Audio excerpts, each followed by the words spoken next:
Today we're going to barrel age a cocktail, the Barrel Aged Black Rider. For this recipe, you're going to need a large measuring cup, a bar spoon, a funnel, a fine mesh strainer, a bottle, a pitcher, and most importantly, a small oak barrel. The ingredients are brandy, mezcal, and Cynar. Everyone likes to make a good Negroni riff, and if you like Negronis, this one may be right up your alley. Only this one reaches into some darker places and pulls you in after it. The drink comes from Rhett Williams, a Vancouver area bar manager in charge of the Dark Manor Inn and the Shameful Tiki room. This drink was created in 2013 when Williams was holding down the stick at Poorhouse, and was born out of a couple different ideas coming together. He liked how brandy and mezcal worked together, and found that mezcal and Cynar complemented one another, so he tried to balance it all together like a Negroni. Williams thought about tinkering with it further, but opted to keep it simple. He served it neat, with no garnish. Everything out in the open, where none of the ingredients have anywhere to hide. Dark, biting, sweet, and smoky. He needed a name to match the twisted intensity of the drink. The Black Rider is the name of a Tom Waits album.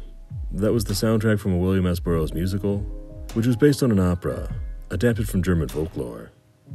In the German opera Der Freischütz, a man tries to marry out of his league, and in order to do that, he has to prove himself as a marksman, because apparently that's the cornerstone of any good marriage.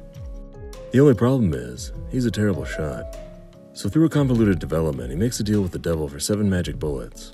6 will be sure to hit their targets, but 1 will be under the control of the devil. When it comes down to the tournament, our would-be groom fires, and wouldn't you know it, that bullet's guided by the devil. The bullet tries for the bride, but gets deflected, and eventually they live happily ever after. The Burroughs play, however, takes a darker turn. The groom makes a deal with the devil directly, and the fateful bullet kills the groom's true love. The guilt and heartbreak of this Faustian bargain drives him to madness, and he ends up joining the carnival of the damned. The old adage for writers is to write what you know, and surprisingly enough, this tragic, expressionistic, inverted fairy tale was an oddly personal story for Burroughs. Before becoming a full-time writer, Burroughs was a fail son who lived off his monthly allowance from his parents. He was on the early beat scene in New York with Jack Kerouac and Allen Ginsberg. He began living with Joan Vollmer, his future common-law wife. They were a self-destructive couple in the throes of opposing addictions. He was chasing the dragon, and she was popping bennies like Tic Tacs. The odd couple of uppers and downers. A regular yin and yang. Who says opposites don't attract? Burroughs and Joan had a son, and together with Joan's daughter from a previous marriage, the family bounced around town to town. But in 1951, while evading drug charges in Louisiana, they ended up in Mexico City. Since Benzedrine and heroin were harder to come by, they took to drinking and fighting. One night, while in their cups, they decided to play a game of William Tell. Joan steadied a glass on the top of her head. Burroughs drew his gun, aimed, and blew her head off. The kids were sent to live with different family members. Burroughs, facing a murder rap, changed his story several times, but eventually walked away with a judicial slap on the wrist, thanks to the help from his notoriously slimy attorney Bernabe Jurado, who several decades later, at the end of his 14th marriage, would also murder his wife by shooting her and then himself in the head. Perhaps that's just a coincidence. Perhaps it's another Faustian bargain and the magic bullets are to blame. Perhaps it's life imitating art. With Burroughs, his art imitated his life. He wrote 3 manuscripts over the next 7 years. Junkie, Queer, and Naked Lunch were all heavily informed by his life, and he would later credit Joan's death with kickstarting his writing career. It's pretty clear that Wilhelm, the protagonist of The Black Rider, whose guilt and madness in the wake of unintentionally murdering his bride, was also drawn from Burroughs' experience.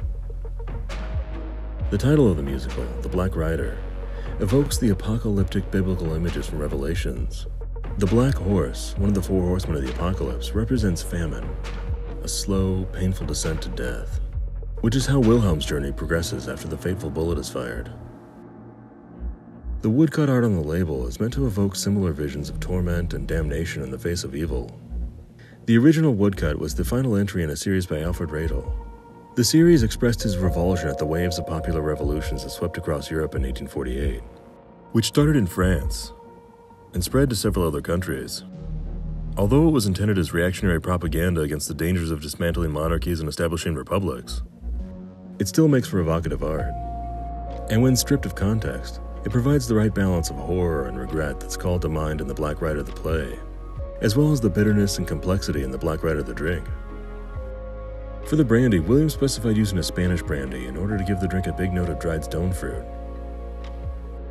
I'm using an American brandy, one that spent time in bourbon barrels, so it has notes of vanilla, brown sugar, and baking spices on top of the dried fruit. But as usual, feel free to use your favorite brandy. In terms of the mezcal, that's dealer's choice as well. The original fresh cocktail calls for a smoky mezcal, but aging the drink in a barrel will strip away most of that smoke.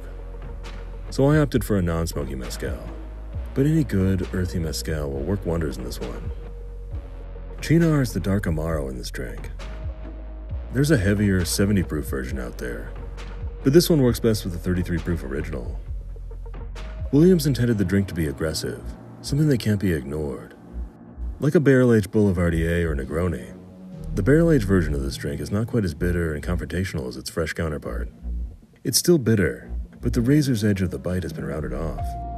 There are a lot of exciting chocolate and cinnamon notes that come to life in the barrel-aged version, which makes this drink in particular an exciting one to transform in the barrel. Building a cocktail for barrel aging is about being able to scale it. Since the liquid is what causes the wood to expand, which creates the seal, you'll need to keep the barrel full. This recipe is for a 1 liter barrel. You'll have to scale it up for a 2 liter or 3 liter or an even bigger barrel. And if you have a bigger barrel, you'll most likely need to age a little longer as well. Assuming it's a new barrel, the first step will be to cure it. Do this by filling it with warm water and dumping it out again. It may leak from the head or the butt, which means you'll need to cure it again and again until it's ready to go. The idea is to get the water to expand the wood until it creates a watertight seal. In this case, however, I also used the barrel to age some sherry, an Islay Scotch, a Revolver, a Bobby Burns, and a red rum after that, so some traces of those flavors will be left behind in the barrel. It's not essential to season the barrel with any other cocktails or spirits before you age this drink, but if you do, just keep in mind that some of the flavors from the previous agents will bleed through into this one. Once you're ready to add the booze to the barrel, measure 350 milliliters, or about 12 ounces of brandy. Pour that in your pitcher. Measure 350 milliliters, or about 12 ounces of mezcal. Pour that in your pitcher. Measure 300 milliliters, or about 10 ounces of Cynar. Add that to your pitcher. Give it a quick stir, then give it a small taste. You want to make sure you're putting a cocktail you want to drink into the barrel. Pop in your funnel and pour it in your barrel. Pull out the funnel, plug in the bung, and wait. In the case of a 1 liter barrel, 3 to 4 weeks will be the sweet spot. You don't want to leave it in too long unless you really like the taste of oak in your cocktail. It's always a good idea to taste a little along the way. That way you'll see how it's progressing. It may take a little more or a little less time depending on the barrel and how many times you've used it. With this one, 30 to 45 days is a good benchmark, but let your taste buds be the judge. When it gets to the right place, unplug the bung, turn your spigot, and drain the barrel. It's normal to lose a little in the process. Stick in a funnel and pour it in your bottle using a fine mesh strainer.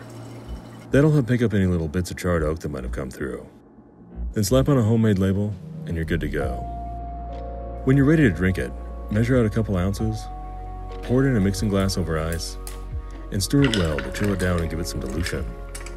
Then strain it into your chilled old-fashioned glass. No garnish, no ice. And there you have it.